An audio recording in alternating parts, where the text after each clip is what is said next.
জমজমের পানি পানের বিশেষ কোনো নিয়ম আছে কিনা? জমজমের পানি পান করা এটার বিশেষ কিছু নিয়ম আছে, বিশেষ কিছু বিষয় আছে যেগুলো অন্য 10টা পানির ক্ষেত্রে নাই।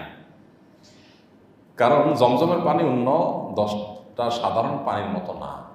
এই পানির বিশেষ ফজিলত আছে, এই পানির বিশেষ মর্যাদা আছে। এই জন্য পানি পানের ক্ষেত্রে বিশেষ কিছু নির্দেশনা কোরআন এবং সুন্নাহর আলোকে আছে। প্রথমত, এই পানি অলৌকিক পানি।